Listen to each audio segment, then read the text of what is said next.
Vous avez ici, du côté de Doussard, des grands espaces orange. Ce sont des espaces privés. Destruction des petits pontons, droit de passage, loi littorale, quai de Chavoir. Malgré ses eaux paisibles, le lac d'Annecy regorge de sujets sensibles. Pour en avoir le cœur net, l'association Taloir Développement Durable a passé au peigne fin les rives du lac. Résultat, 46% d'espace public, 41% de propriétaires privés et 13% de réserves naturelles. L'association des riverains comptabilise de son côté 27% d'espace privé. La question n'est pas de savoir si c'est bien qu'il y ait du privé, du public et dans quelle proportion. La question, c'est que c'est un plan d'eau qui appartient à la collectivité. Là, on est sur un exemple typique ici, à Balmette, sur le territoire de la commune de Taloir. Vous voyez qu'il y a des baigneurs à côté de nous, on est au bord de l'eau, on est à pied. Ça n'est pas du tout un espace prévu pour la baignade. Dans notre travail, dans notre enquête, on l'a classé B, même B confort, parce que voilà, on a pied, ça va pas mal, mais vous voyez, il y a des barrières, on ne peut pas y accéder normalement. C'est pas fait pour ça, c'est pas une plage. Nous pensons qu'un tiers de rive privée, c'est un bon équilibre. Une famille qui voudrait se promener peut aujourd'hui partir de la limite entre Annecy-le-Vieux et Verrier, disons Petit Port, et marcher sans arrêt, en passant par ici d'ailleurs, jusqu'à Douin. Reste la fameuse servitude de marchepied. Historiquement créée pour les sociétés de navigation, puis ouverte aux pêcheurs, elle est depuis 2006 ouverte à tous les piétons. Seulement voilà, en longeant les rives, le passage est loin d'être accessible partout.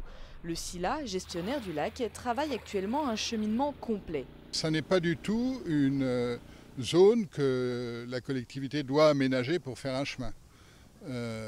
Prenons le cas de ce chemin. Vous avez un chemin qui est à quelques mètres du lac. Ici, il y a une grange. Bon, il se trouve qu'il y a la grange entre le chemin et le lac.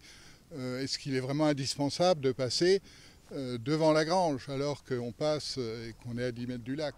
C'est vrai qu'on focalise beaucoup le débat sur les espaces privés avec cette fameuse servitude de marchepied. Qu'il faut quand même aussi un petit peu dédramatiser parce qu'en fait, elle dit bien son nom, marchepied. Elle est faite pour pouvoir passer au bord de l'eau en se déplaçant à pied. Elle n'est pas faite pour, on va dire, créer artificiellement des plages publiques devant les propriétés privées. Et on a quelquefois tendance à un peu mélanger. Donc on peut sûrement progresser de ce côté-là. C'est une question de bonne entente entre les propriétaires et le public en général. Ça doit pouvoir se gérer. La loi récente reste imprécise quant à son application sur le terrain. La direction départementale du territoire de Haute-Savoie, qui représente l'État, en a la charge. Il est aisé de comprendre qu'une servitude qui s'appliquait dans le cadre du halage pour les services de la navigation ou pour les pêcheurs, donc est forcément plus impactante pour les propriétaires riverains quand il s'agit des piétons et d'itinéraires de randonnée fréquentés. Donc forcément, ça nécessite que les choses soient clarifiées.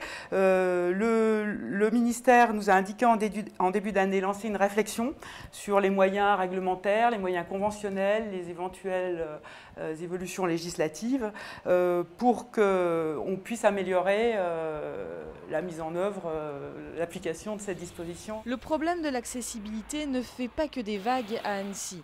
Un programme européen y est d'ailleurs consacré pour l'ensemble des lacs alpins.